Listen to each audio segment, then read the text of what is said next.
오늘 우리에게 주신 하나님의 말씀은 신약성경 누가복음 6장 17절부터 26절까지 말씀입니다. 허락하신 말씀을 봉독하겠습니다. 예수께서 그들과 함께 내려오사 평지에 서시니 그 제자의 많은 무리와 예수의 말씀도 듣고 병고침을 받으려고 유대 사방과 예루살렘과 두로와 시돈의 해안으로부터 온 많은 백성도 있더라. 더러운 귀신에게 고난받는 자들도 고침을 받은지라.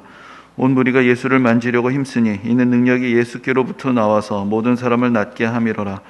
예수께서 눈을 들어 제자들을 보시고 이르시되 너희 가난한 자는 복이 있나니 하나님의 나라가 너희 것이며 지금 줄인 자는 복이 있나니 너희가 배부름을 얻을 것이며 지금 우는 자는 복이 있나니 너희가 웃을 것이며 인자로 말미암아 사람들이 너희를 미워하며 멀리하고 욕하고 너희 이름을 악하다 하여 버릴 때에는 너희에게 복이 있도다.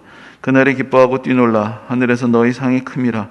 그들의 조상들이 선지자들에게 이와 같이 하였느니라. 그러나 화 있을진저 너희 부요한 자여 너희는 너희의 위로를 이미 받았도다. 화 있을진저 너희 지금 배부른 자여 너희는 줄이리로다. 화 있을진저 너희 지금 웃는 자여 너희가 애통하며 울리로다. 모든 사람이 너희를 칭찬하면 화가 있도다. 그들의 조상들이 거짓 선지자들에게 이와 같이 하였느니라. 아멘.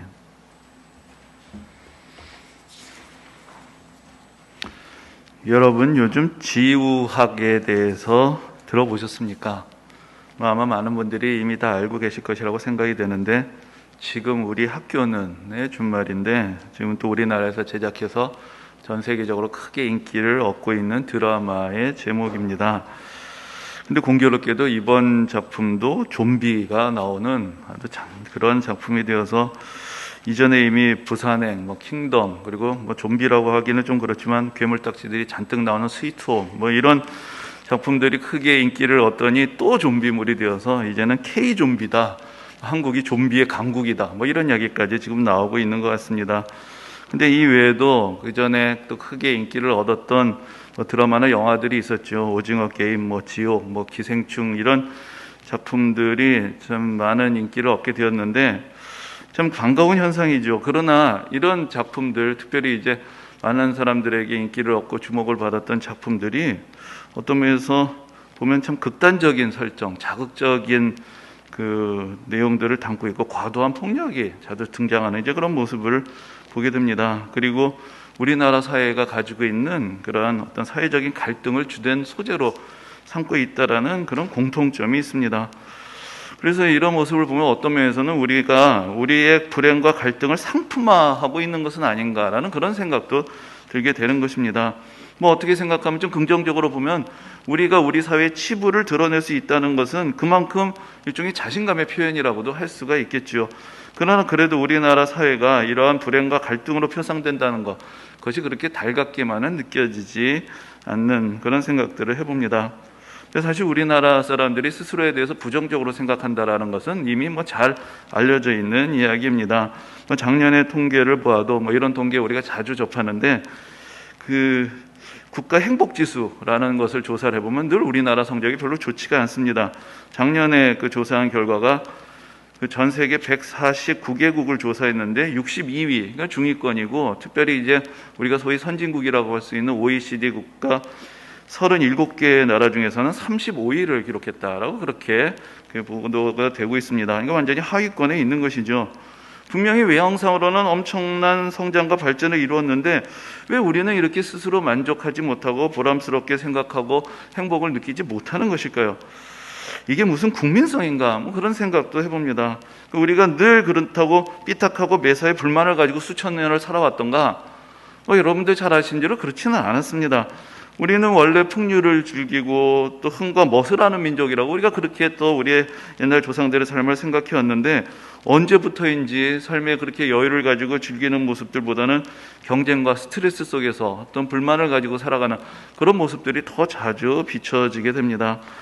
그동안 우리나라가 짧은 기간 동안 여러 가지 면에서 또 고도성장을 이루게 되었는데 어떤 면에서는 불만을 원동력으로 삼았기 때문이 아닌가 그런 생각도 해보게 됩니다. 근데 사실 우리가 지금 뭐 그렇게 대단한 것을 바라면서 불만 속에 있는 것도 아니고 우리 모두가 다 불행하다 뭐 그렇게 말할 수 있는 건 없을 것입니다. 하지만 요즘 세상에서 돌아가는 이야기들 또 사람들의 모습을 보다 보면은 어느 정도는 다 조금은 다 까칠하고 좀 잠재적인 불만 상태에 있는 것이 아닌가.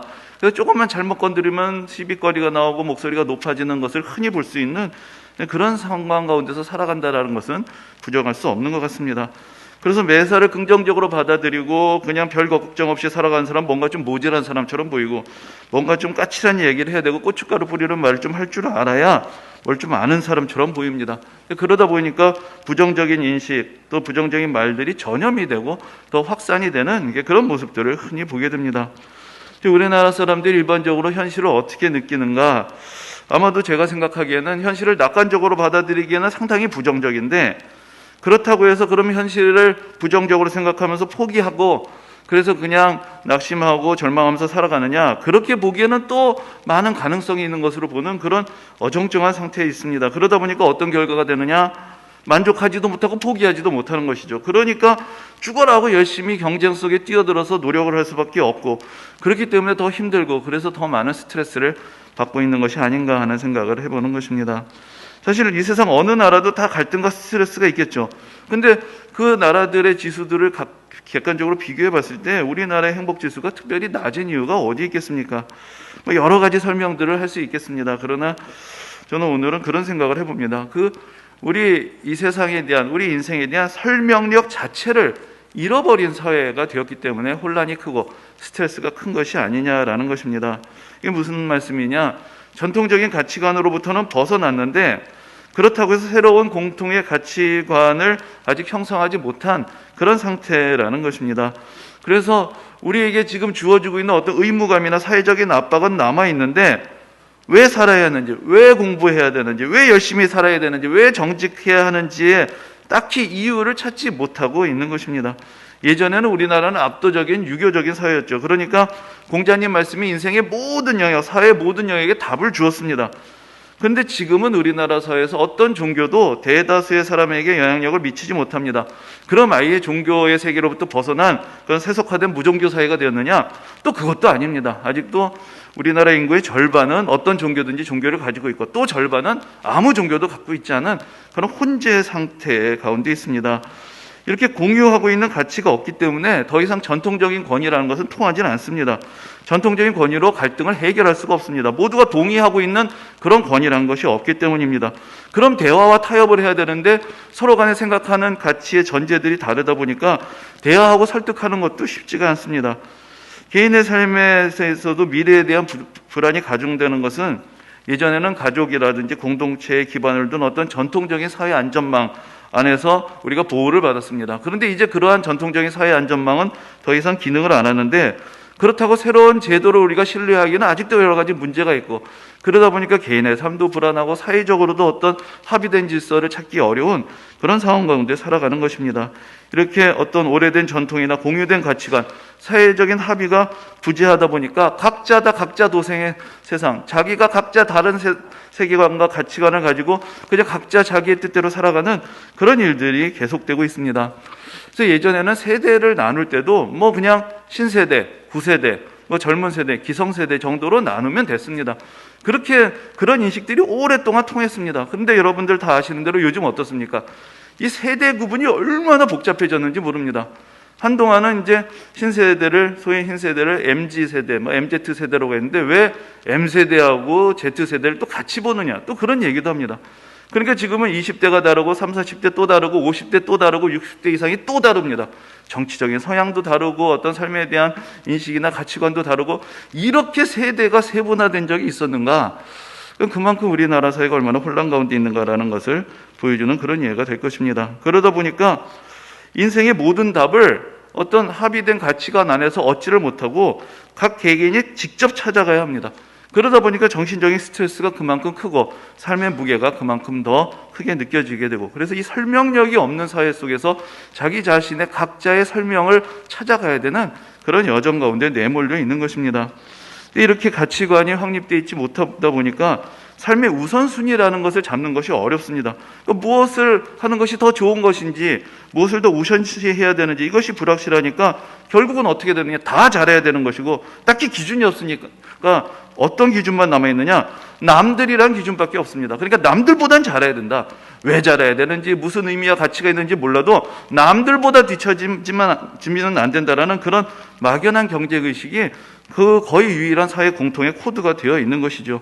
그러니까 다 열심히 삽니다. 얼마나 열심히들 삽니까? 다 열심히 살고 개인으로 보면 다 실력도 좋고 스펙도 좋은데 노력하는 만큼 보람이 있는 것이 아니라 우리는 다 노력하는 만큼 풀리지 않는다, 인정받고 있지 못하다라는 것은 허무감과 공허감이 열심히 노력하는 만큼 한켠에서 더 쌓여가는 그런 삶을 살아가는 것입니다.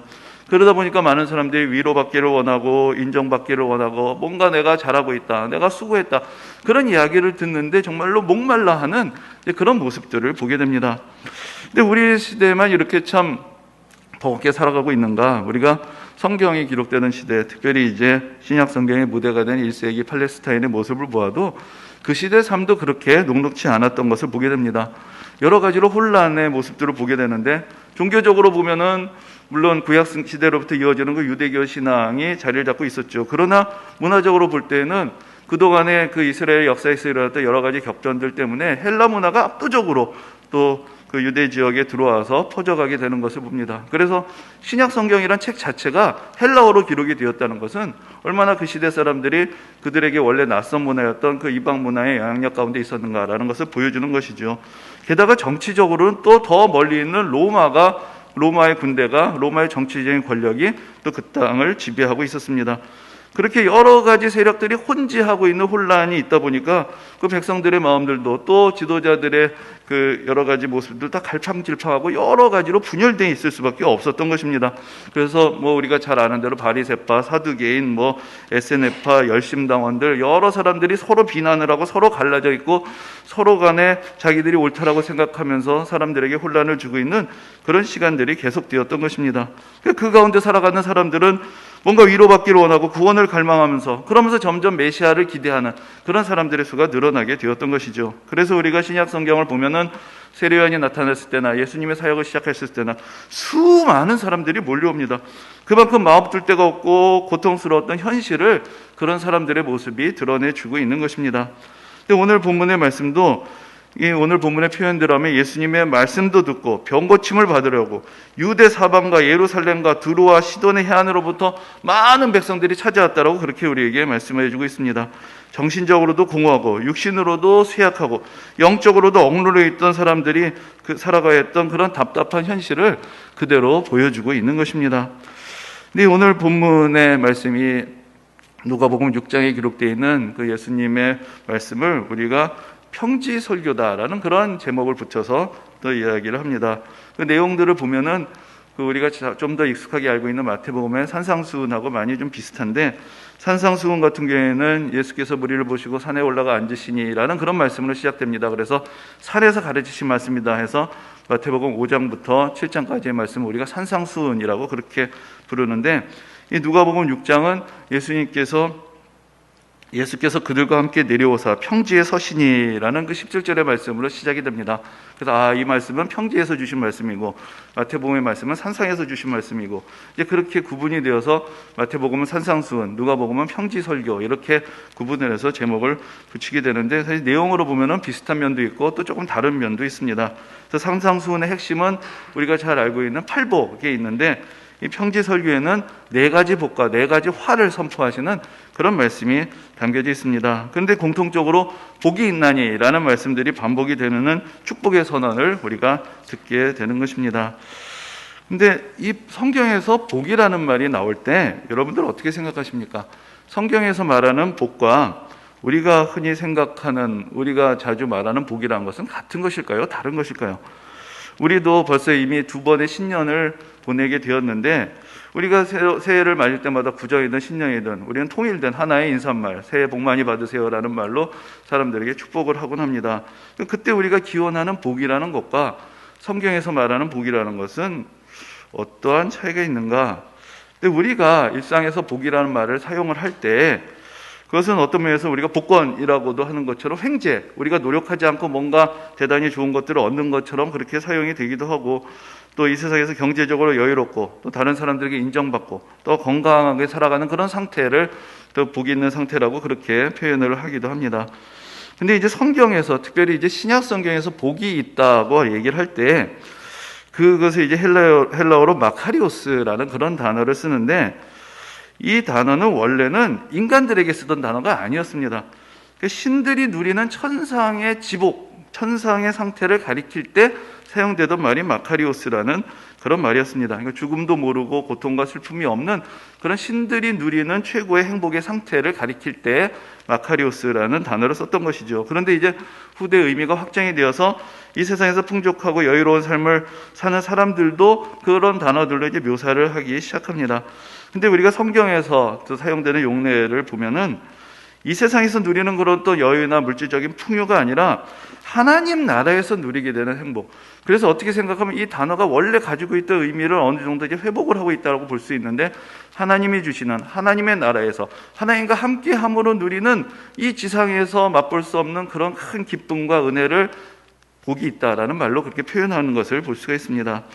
20절부터 평지 설교가 시작이 되는데, 거기서 예수님께서 먼저 4가지 복을 선포를 하십니다. 그런데 어떤 사람이 복이 있다라고 말씀을 하십니까? 가난한 사람, 배고픈 사람, 우는 사람, 다른 사람들에게 미움을 당하는 사람들이 복이 있다라고 그렇게 말씀을 하십니다. 이런 사람들이 복이 있다라고 예수님께서 말씀하시고, 특별히 대표적으로 20절에 보면 가난한 사람이 복이 있고 하나님의 나라를 소유하게 된다라고 그렇게 말씀을 하십니다. 왜 가난한 사람, 이 굶주린 사람들, 미움당하는 사람들이 복이 있다고 하시는 것일까요? 이 말씀의 맥락을 우리가 다시 한번 살펴보면은, 예수님께서 이 말씀을 시작하실 때 이렇게 성경을 시작을 하고 있습니다. 예수께서 눈을 들어 제자들을 보시고 이르시되 너희 가난한 자는 복이 있나니라는 말씀으로 이어집니다. 그러니까 여기 가난한 사람들은 어떤 사람들이냐? 왜 가난한 사람들이 되었느냐? 다 버리고 예수님을 따라 나섰기 때문에 가난한 사람이 된 것입니다. 예수 그리스도를 따르기 때문에 사람들에게 미움을 받고, 예수 그리스도를 따르기 때문에 굶주림을 겪고, 예수님을 따르기 때문에 슬퍼할 수밖에 없었던 그러한 사람들을 여기서 구체적으로 지칭을 하고 있는 것입니다. 예수님으로 말미암아 고난을 당하는 사람들에게 예수님께서 축복을 선언을 하시는 것입니다. 다시 말씀드려서 이 세상에서 우리가 복을 받는 길이 있다면 그것은 예수님을 믿고 따르는 것이고, 그런 사람들이 하나님의 나라에 들어가고 그 나라를 소유하며 그 나라의 백성으로서 약속된 복을 누리게 되는 것입니다. 우리가 앞에서 이제 우리나라 사회의 여러 가지 갈등의 이야기들, 또 우리가 겪고 있는 여러 가지 좀 답답한 현실에 대한 이야기를 나누었습니다. 근데 우리가 겪고 있는 갈등이란 것은 단순하게 이야기하자면 결국은 나와 이 세상의 부딪힘이라고 할 수가 있겠죠. 이 세상, 우리가 부딪히고 있는 이 세상이란 것은 객관적으로 실제하는 세상입니다. 그렇기 때문에 우리가 위로를 구하지만 그 한순간의 위로는 될 수 있어도 그 한두 마디의 위로가 이 세상을 쉽게 바꿔주는 것도 아니고 내 자신도 사실은 별로 달라지지 않습니다. 우리가 자기 스스로를 위로하고 또 서로가 서로를 위로하는 말을 건넬지라도 결국은 딱딱한 현실에 우리는 또 다시 부딪히게 되어 있습니다. 그래서 우리가 우리 스스로를 위로하고 다 잘 될 거라고 생각하는 것은 어떤 면에서 자기 위안이지만 어떻게 생각하면 또 자기 기만이 될 수도 있습니다.